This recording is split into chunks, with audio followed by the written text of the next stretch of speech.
So right before we broke, we were kind of talking about this reverse engineering kind of aspect of planning, and we'll get to that in a second. I just wanted to calibrate um, on strategic plan, right?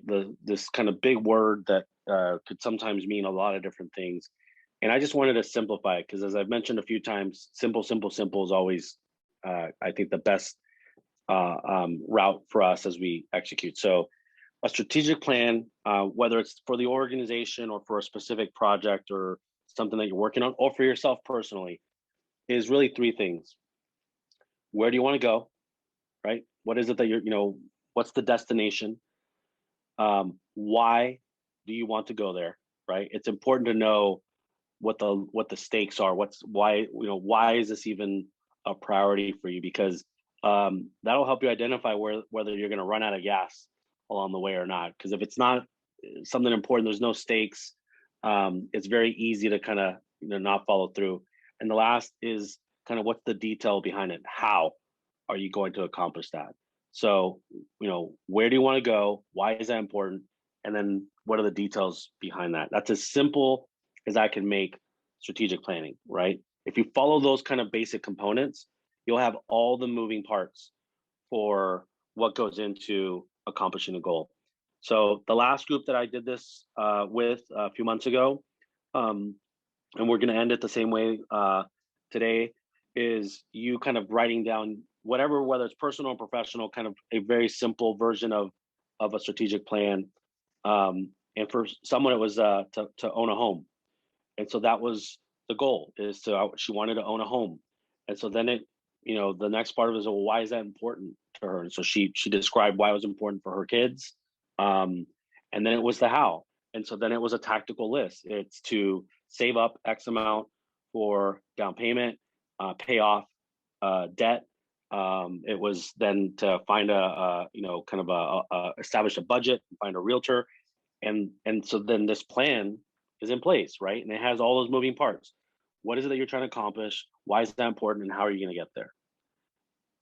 That's a simple way of looking at this.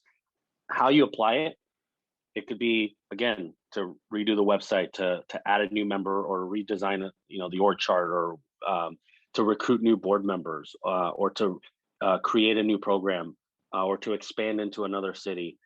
It's the same. Why is that important? How are we gonna get there? Make sense? Yes.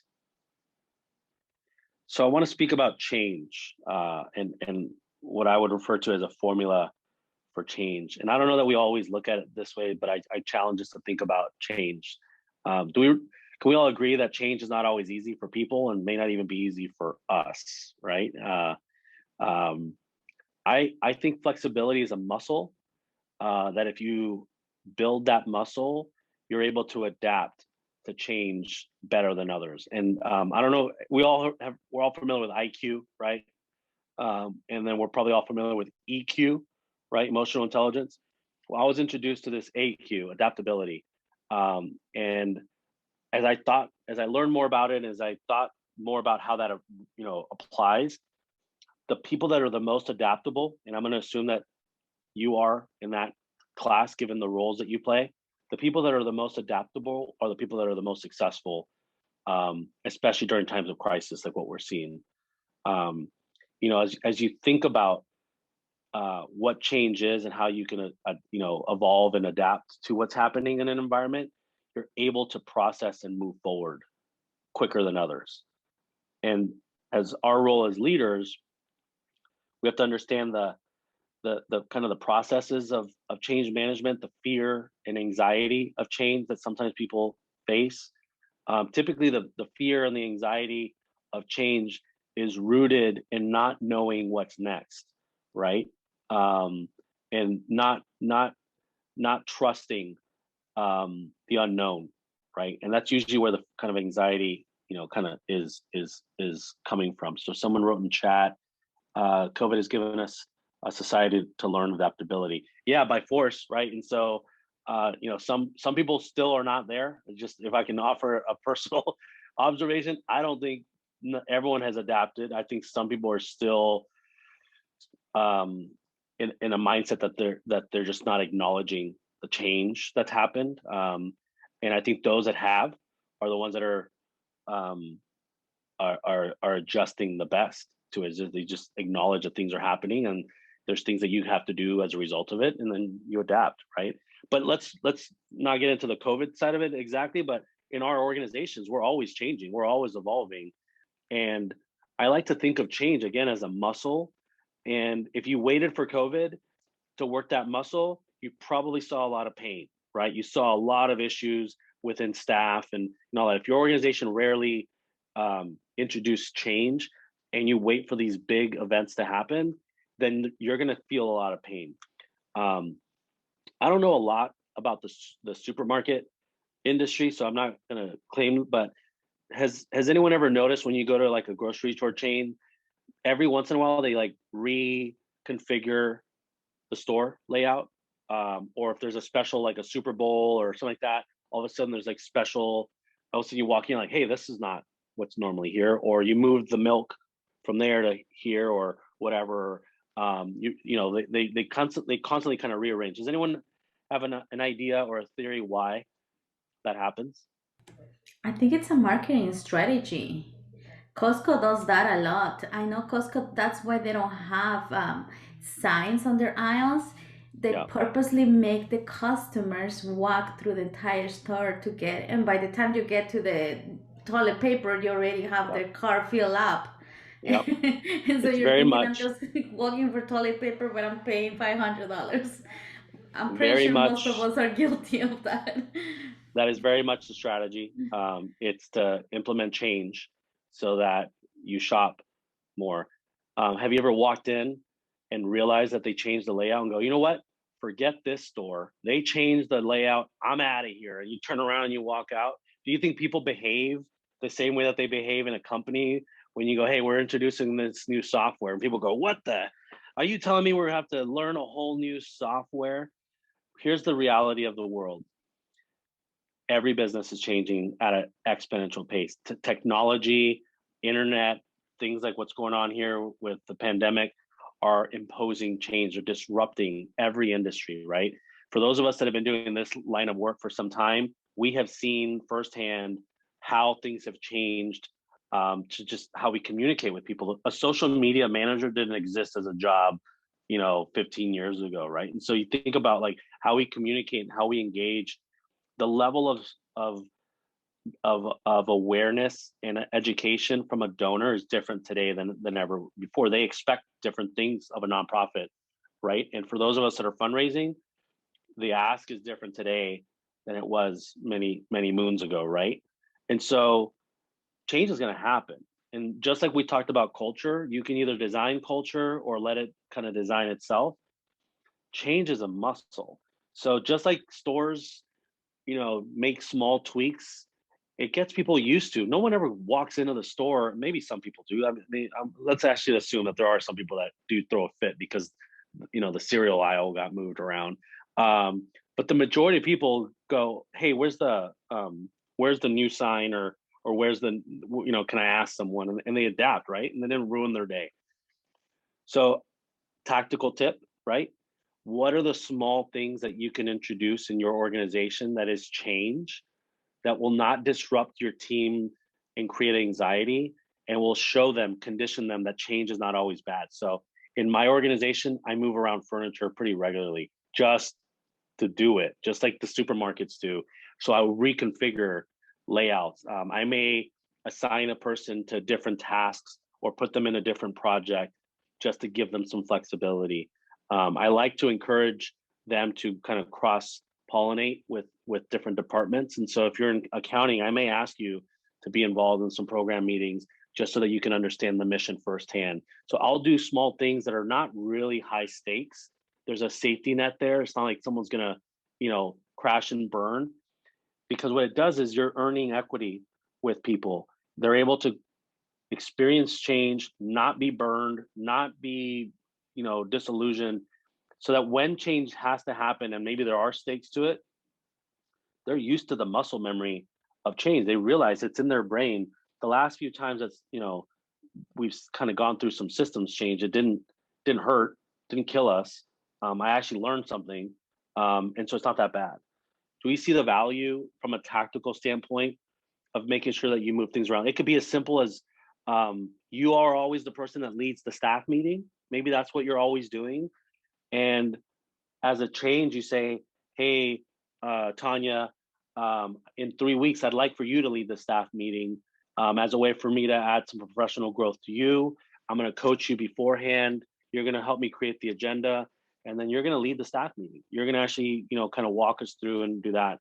So I'm the CEO. I have board meetings, typically 1 or 2 board meetings a year. One of my other executives is asked to lead the meeting as the CEO. I'm in the room. I'm not there to speak. I'm not there to report. If there's a question that's asked of me, I'm not going to answer it. And I do that so that there's sustainability behind leadership, that if for some reason something were to happen to me, my executive staff has that presence and has that experience. That doesn't mean that they can necessarily jump into the role immediately, but things like that um, make it okay for the board to hear from different people. It makes it a great opportunity for growth from other folks. I'm using these as examples, but little things like that you can design um, are good for conditioning people for change. But I want to kind of shift to, why would we change? Why would we change anything? Um, I reflected this. I reflected on this a couple years ago. Something happened to the organization with a relationship, and it just kind of stressed everything out. And then it kind of brought us to the conclusion that we needed to change our entire approach. And it was pretty frustrating. It was stressful. I mean, literally, just people's jobs are on the line, and what does this mean? And there's a lot of stress. And as we know, in the roles that we are in, we typically have to absorb a lot of that stress. We don't want to press that down to staff and create panic. And so, in a lot of times, we're the ones that are absorbing it. And then a couple of days later, I kind of started you know have clarity around what we could do differently and all that. And I realized that there's a formula for change. And it typically starts with you being uncomfortable with something.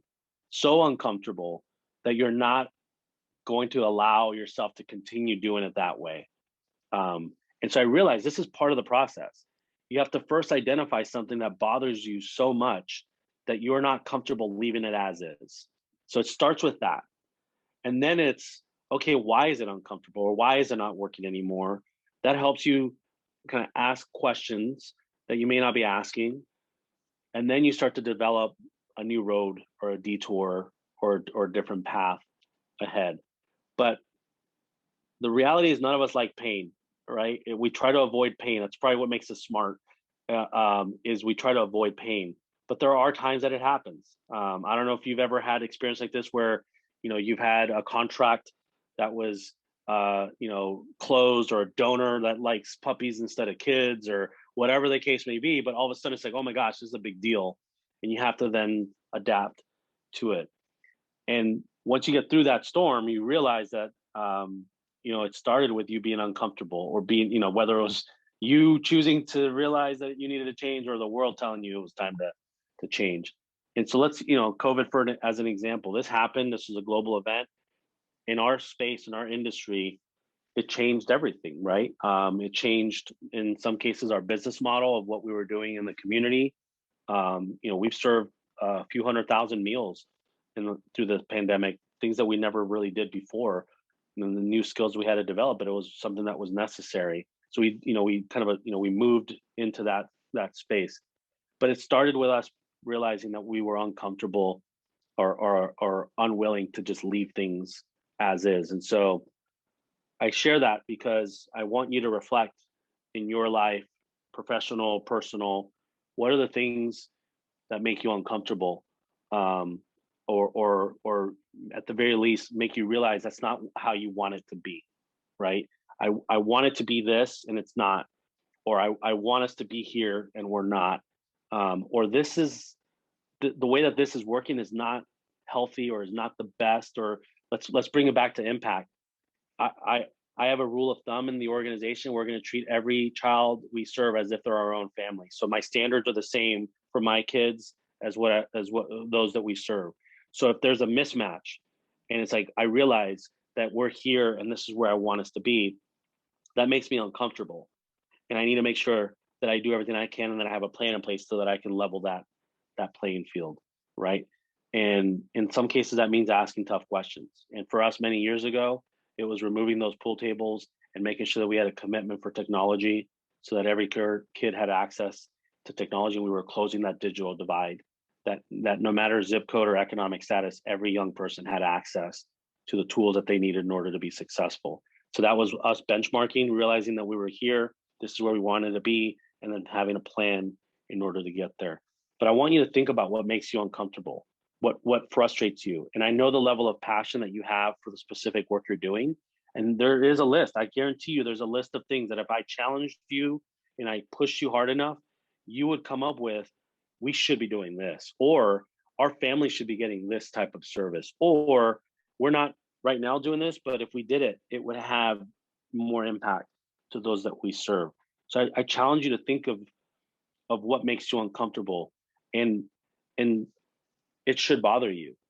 It should get personal. I really hate it when people say don't take things personal. If you're in this space and you don't take things personal, you're not in the right space, right? Whether the right cause or in this space altogether.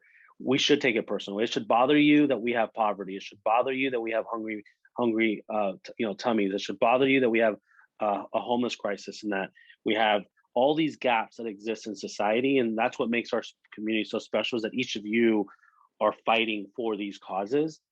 And so if you don't get woke up in the morning, ready to fight these battles and uncomfortable with the way that it is, not so we can complain, because that gets us nowhere, but so that you have solutions, that's what drives impact in our community. So this formula for change starts with you first identifying what's wrong or what's uncomfortable. And then again, going through that process. Well, what would make us feel better? So where do we want to go? What do we want to accomplish? Why is that important? And then how do we get that accomplished? I'm going to take a quick pause and just see if there's any questions or comments to that, because I'm about to introduce a tool that helps us with the how. Does anyone disagree with what I've said? Okay. I'm going to screenshot. Let's start with,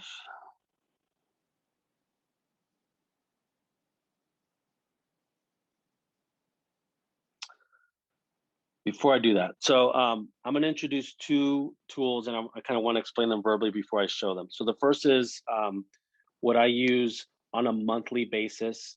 I call it my vital factors goals worksheet. If anyone's ever gone through, there's a program called MAP, Management Action Program, that that teaches you management systems. And so this is kind of a variation from that program. But every month, I have a vital factor meeting with key leadership. They then have the same exact meeting with their direct reports, so middle managers. And so once a month, we set goals to each other publicly. And there are typically 3 to 4 goals. It's based on the 80-20 principle.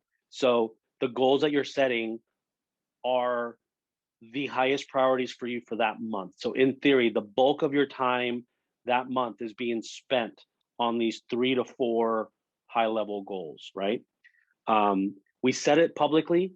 So that means you're starting the meeting by verbally saying, my first goal for this upcoming month is, and they're all SMART goals. So it's, if you, let's say that you're a fundraiser, my first goal for the month is I'm going to sell 10 table sponsorships for the upcoming gala, resulting in $175,000 in revenue, which will mean that we're on track for success for the gala. And then under that, there's like 3 bullet points that are tactical.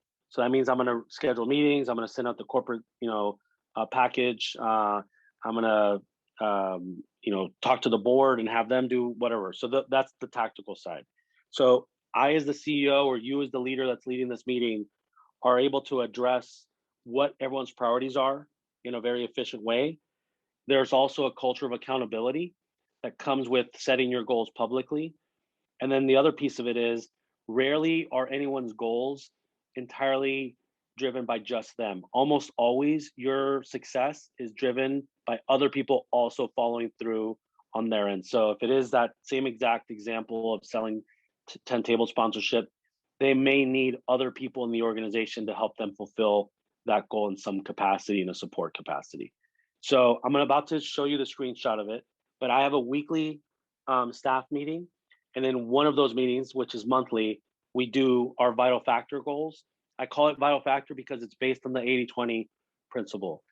The other thing of it is you as a leader get to do some corrective action. If someone says, my goal is to make a phone call to this person, someone should challenge that person and say, is that really a priority? Is that really the bulk of your time for that month, is to make that one phone call or to schedule that one phone call? So you're able to kind of align resources. Has anyone ever spent time on a project without your manager knowing? You then came back to them and like, why the heck did you spend all that time on that thing? That wasn't even that important. It's extremely demoralizing, kills your energy, makes you feel like you wasted their time, your time. This prevents you from doing that. You're saying, I'm going to do these things this month, and you're negotiating kind of those goals with leadership and with your peers. I forgot to mention, we start that meeting by updating the group on the outcomes of your goals from the prior month. So you typically will start out with, my goal last month's were bop, bop, bop, bop. I ended with this. So if my goal was to sell 10 tables, I sold 11. Everyone raises, champagne everywhere, claps, high fives, all that stuff. Or I sold 8. And what I'm doing to address that gap is this month, I've already identified 5 different folks that I'm going to reach out to. So without being asked and without giving an excuse, you're coming up with a solution. I, as CEO, my assistant does this for me. So I have a binder, has by month, I have everyone's goals from the previous month. As they're giving an update, I'm kind of writing down their notes and kind of keeping that up. And so I'm able to track. The last benefit is when you're doing an annual review for your staff and you ask them, what have you been up to this last year? It's usually based on memory. I think I did this, I did that. Imagine how much useful it is that you literally have a month to month, 12-month tracking of all of the things that you accomplished for that year, high level goals, etc. So this is a good tool for them as they do a self-assessment. This is also a good tool for you as you're comparing it to other data. How do they perform? So imagine if it's the 5th month that someone has said that they're not meeting their goals, right? So this is the 5th time that someone says, my goal last month was this, I didn't do it, blah, blah. It gives you now a vehicle for coaching and follow-up, because that sort of behavior shouldn't be the track record that every month you show up and you didn't do your goals. Any questions on it before I show you what the form looks like? All these tools I'm going to end up sending to you after our session today. Yes, Brittany. Yes, so I was actually thinking about annual performance reviews because that's something we don't want to do anymore. It's not working for us. And I'm looking at this tool as possibly a replacement. So I'm wondering, do you do this and annual reviews, or is it? Yeah. So there's 2. So this form I'm about to show you, I use it for annual goals so that we can, review that. And then there's the same basic format for monthly. So your monthly goals should be in theme with what your goals are for the year, right? Here's why I think they both work when matched together. But I'll share with you, I guess, my secret around annual reviews. I think that there are 2 components to an annual review. There's the review side, which is me assessing how you've done. You also, with your self-assessment, assessing how you've done, right? But if that's the only time that we're talking about it, that's why they're typically not effective, right? So I like to do coaching sessions throughout the year so that there's layers to that. But the most important part of this process is the employee preview. This is where I ask you, what does your year look like ahead? What are the things that you want to accomplish? How do you want to be challenged? What are the skills that you want to develop or grow? What are the things that you want to do more of and less of? And so I spend the majority of my time during the annual review process talking about the future than I do talking about the past. Because if I haven't been coaching you along the way, that's my bad, not yours. So I will have addressed coaching throughout the year. That's why the review side of it isn't as bulk of the time, I like to negotiate the future. And so my last piece, I guess, before I share that is my philosophy around compensation is this. If I give you an increase or when I give you an increase, it is not a reward for what you've done. My philosophy is we're negotiating a job and what we're going to pay you for that job. So whatever you've done, we've paid you for that. When I look at compensation, it's us negotiating or renegotiating what your job will look like. What are the new things you're going to take on? Us coming with a new comp for that, and then we're negotiating an agreement. Just like how when you hire someone, that's what you're doing, right? Here's the job that I'm posting. Here's what we're paying. Someone says, "I want to do that job," and I agree that that's what I should get paid. I approach it the same way every single year. Sometimes an organization looks at a comp increase as like a thank you. We paid you for that work. That was done. It's all about moving forward. And that's why the employee preview is so important because it allows you to be ambitious with them. How do you want to grow in this organization? What are the things that you want to take on? How can we continue to challenge you? And then you're going to coach them along the way. The tool that I'm about to share with you is what you would do to follow up an annual review and an annual preview is based on that plan and discussion. You're now using this tool to hold them accountable. All right, so everyone sees this. So this is an annual goals worksheet. Nothing that I develop is like super smart. It's just doing the really basic things well. So here's a basic format. Description of the goal. So as I mentioned, I have one that someone did personally. It was, I want to own a home.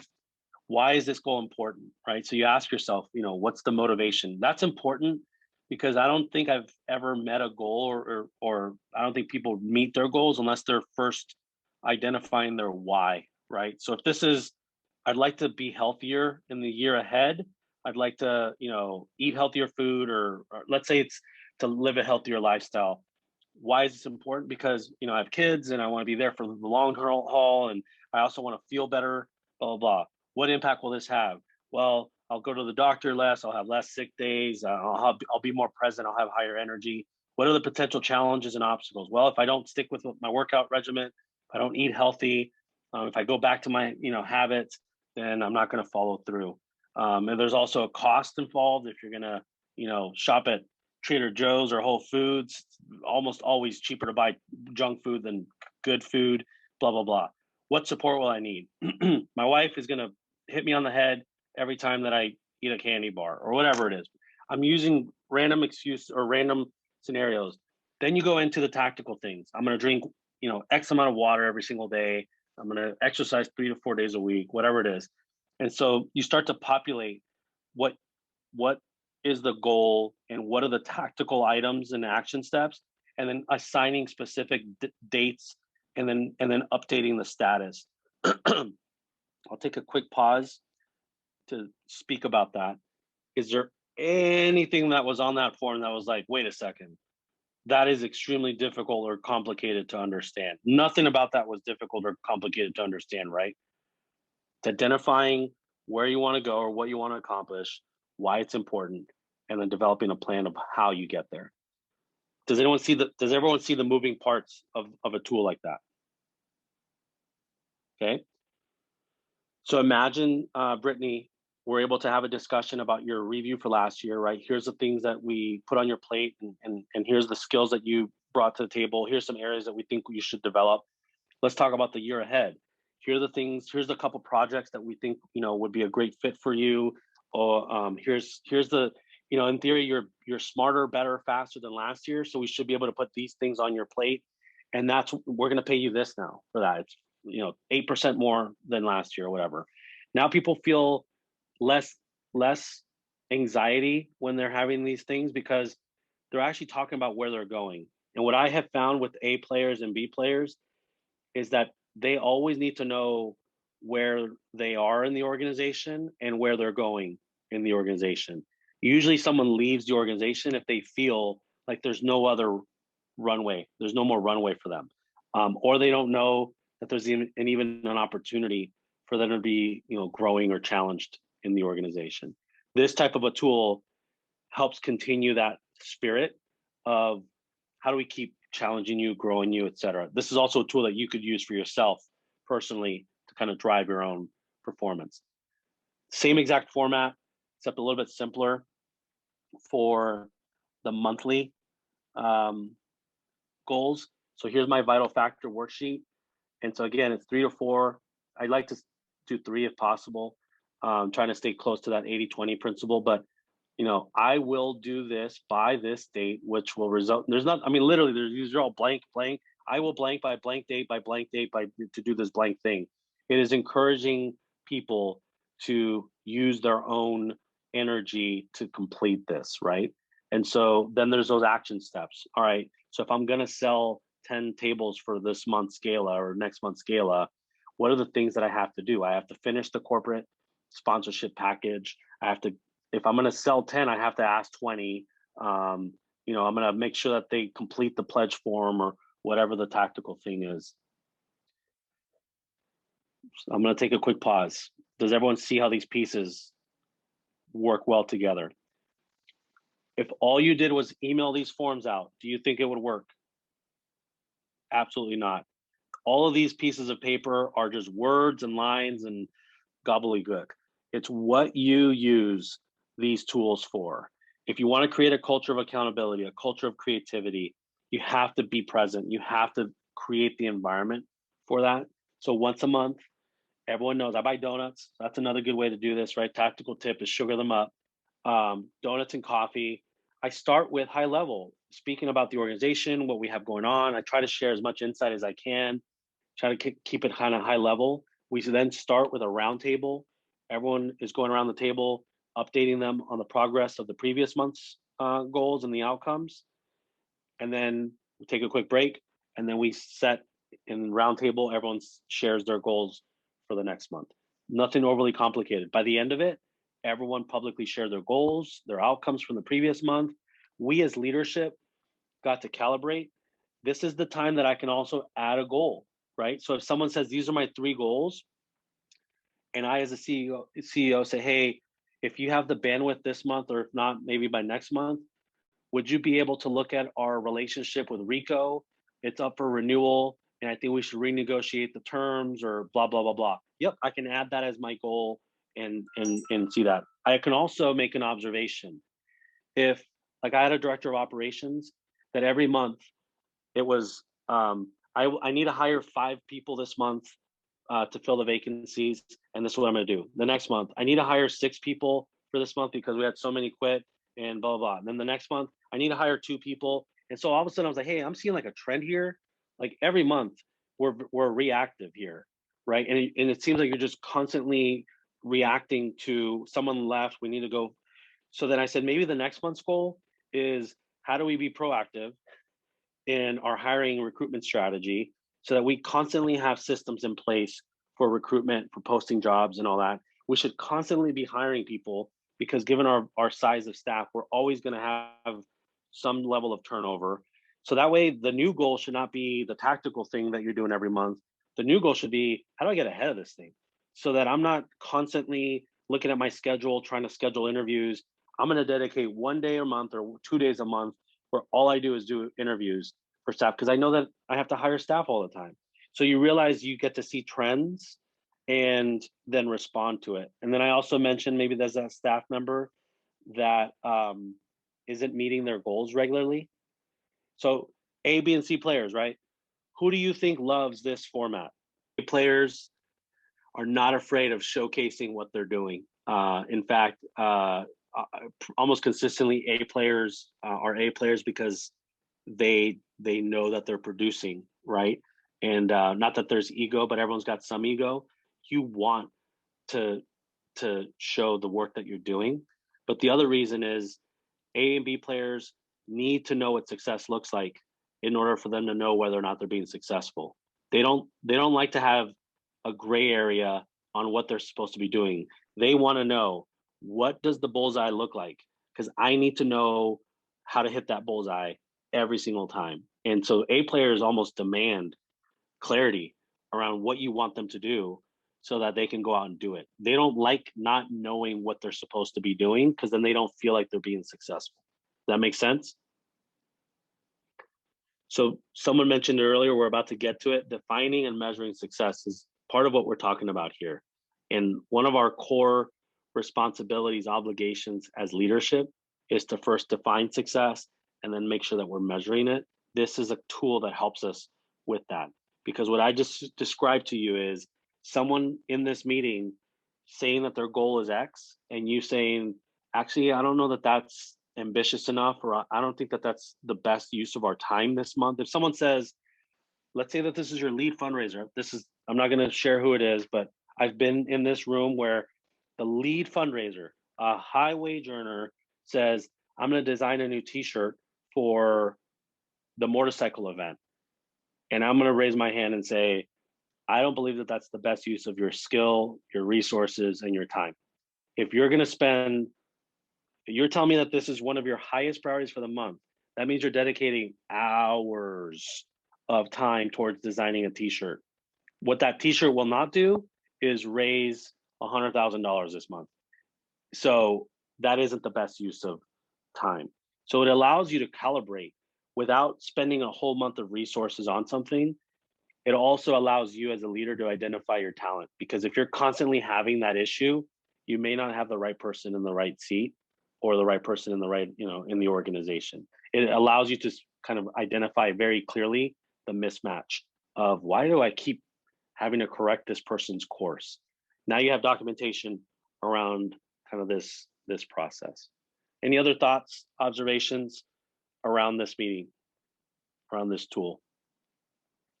Irene, this should be very easy for you to execute as a one-person operation. You call the meeting to order, you hold yourself accountable, and then you grill yourself pretty tough on when you're not aligned to the goals. You're right, because that's where I'm at, and I can make it happen, but I'm not sure where to go. So yeah, this is great. I did put a note. Can you email those forms to us after the class? Yeah, that'd be okay. Yeah, all of these items, you're gonna get it. I just like to send it after, because when I send it to people before, they're always going through it. So you're gonna get all of these tools after. So I just want to recap this before we move on to the next point, which is this is a piece of paper. It's worth a piece of paper, right? It's whatever a sheet of paper is worth, that's what it's worth. The true value of this is what you do with it. So if you're not meeting regularly with your team, I highly encourage you to implement that as a system. No successful organization can be successful if you don't have the right systems in place for communication and engagement and goal setting, right? So as organic, and so for us, it's once a month. We set these meetings. It's a vital factor meeting. Everyone knows it's not a secret. We come prepared. Quarterly, we do a deeper dive. And I typically do like an off-site location. So we're going to do this meeting, and then we're going to go play, foot golf or go on a Duffy boat or something like that. All these things are layers to building a team, building your culture, having kind of connectivity to the future and vision, and then you as a leader kind of galvanizing people around purpose and outcomes and all that. If someone is again not meeting these goals regularly, and you think that those goals are the correct goals, it gives you the coaching opportunity to pull them offline and say, hey, this is the third month that you've shown up to this meeting and you've reported that you just didn't do the goals. So what's the issue here? What's going on? And I don't look for excuses. I want to know what's going on and what you're going to do about it. So if you're constantly saying, I just didn't get to it this month, then we have an issue of you not being accountable to your team and to me and to this organization, and we're going to then kind of process that. So annual goals, and then these monthly, goals that kind of go into it. I'm going to speak about reverse engineering. Has anyone ever heard that topic or that term?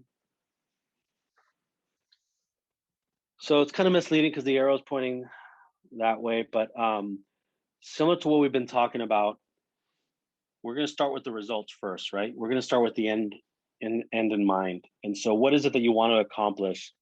Then you reverse engineer back to what are the behaviors or activities that we have to do in order to accomplish those results. And then the last piece of it on the left is, all right, if those are the behaviors, if those are the activities that I have to do, what are the skills or resources that I need in order to do that? And then when you put it all together, it all flows. If you have those skills, you do those things that will lead to those results. That's how it functions. But from a design standpoint, you start with the end in mind and you work your way backwards. Once you have that clear path, then you follow that path. And so one of our core responsibilities, as I mentioned earlier, is defining and measuring success. And this is not management or leadership saying, here's what you need to do, go and do it. There is that socialization aspect, which I spoke about earlier, which is involving people in the process, especially if it has to do with their specific job and their functions, is include them in the process so that they're crafting their goals with you. It'll help ensure that they have some level of buy-in on what that is, but it allows them to feel engaged. So I use terms here like visualizing, defining, articulating success. So that means being able, if someone were to say like, what's the mission? What are you trying to accomplish in your organization? You should be able to articulate that and explain that and kind of define it or, describe that. Developing key metrics, dashboards, milestones, and reporting is real similar to what I just mentioned with the goal setting process. That's an example of key metrics where every month you're reporting on the outcomes of goals. I'll take a quick pause so we can see each other. But KPIs, key performance indicators, or dashboards. These are terms that allow us to say, all right, what's important, and how do we measure that? So I see some of you writing. So I'm going to ask you guys to write down this.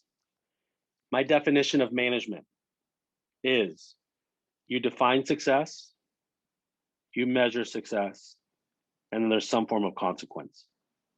I'm going to say that again. You define success, you measure success, and then there's a consequence. So let's apply that. It's important that I not have any gray area around what success looks like in my organization. Or let's make it even more specific.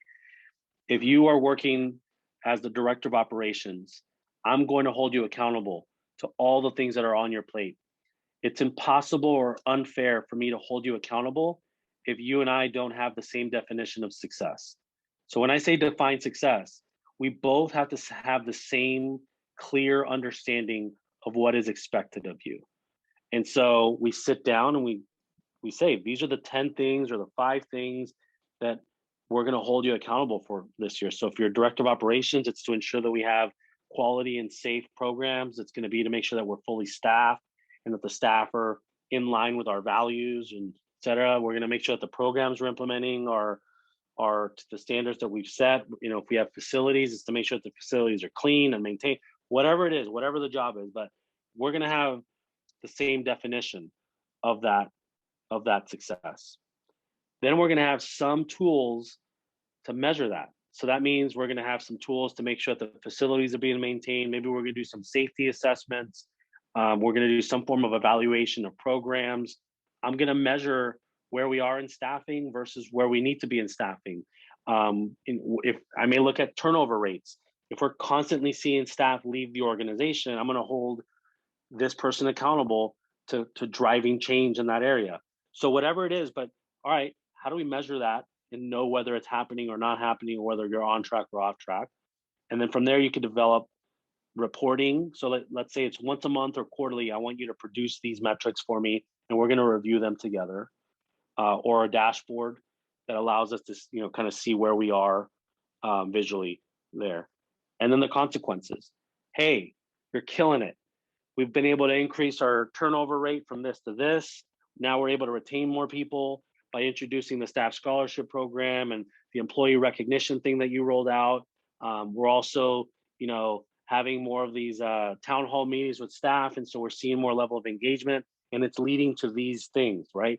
You introduced the referral program, and now we have staff that are referring other candidates, and we're hiring really good people because of that. So they did certain things to address or to kind of, pull a lever on a metric. And now it's like, hey, we're going to give you a bonus. We're going to give you a bump. We're going to, whatever the case may be, or, hey, I'm organizing a parade in your honor, and we're going to honor you. We've had, days where it's like everyone is about recognizing that person because of what they've been doing the last few months, or because of what they just recently accomplished. Or if your goal was to organize the gala and we just went above and beyond what we expected, we're going to give you a few days off. We're going to give you a gift card to go have a nice dinner with your significant other, or we're going to give you a cash bonus, and I'm going to high five you, get the hell out of here, go get some rest, and when you come back, we're going to get ready for the next thing. Whatever it is, there's a consequence. The consequences go other ways, right? So you've crashed and burned. We're going to use this as a teachable moment, or we're going to identify that, the strategy's not working, whatever the case, but here's the consequence of that. We're going to talk about that. We're going to explore that, etc. Define success, measure success, consequence. Nothing complicated about that, right? If you follow these simple kind of,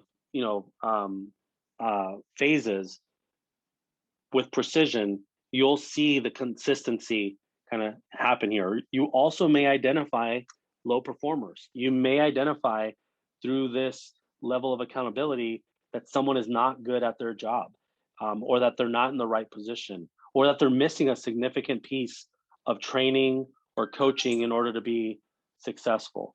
And that's good, because not knowing doesn't mean that the problem isn't there. It just means you haven't identified that yet. So back to this reverse engineering slide. Another way that that dog thing. Another way that I use this is for job descriptions. So if we have a vacancy and we have to put out a job posting, we actually follow this exact process to develop a job description. So we first start with what do we want this position to accomplish, right? So we'll fill in the far right, and we'll be very descriptive. We want this position to grow the program from this to that. We want this person to come in and immediately take control of this. We want them to grow the partner network from here to here. And so we focus very specifically on what are the outcomes that we want to see of this job that we're about to post. We then work our way back to the middle category, which is, all right, what are the things, the behaviors, the activities that this person will have to do in order to accomplish that? So that means they're going to have to be in the community. They're going to have to be out there giving public presentations. They're going to have to be managing staff and leading a team and growing talent and inspiring their staff to do X, Y, and Z. And then the far left category, well, in order to be out there doing presentations, you need to be comfortable with public speaking. If you're going to be a good leader, you need to have a track record of leading the team, cultivating talent, holding people accountable. If we want to grow the partnership network, we need to have someone that knows how to build a good relationship, how to cultivate partnerships in the community, what it takes to be a good communicator.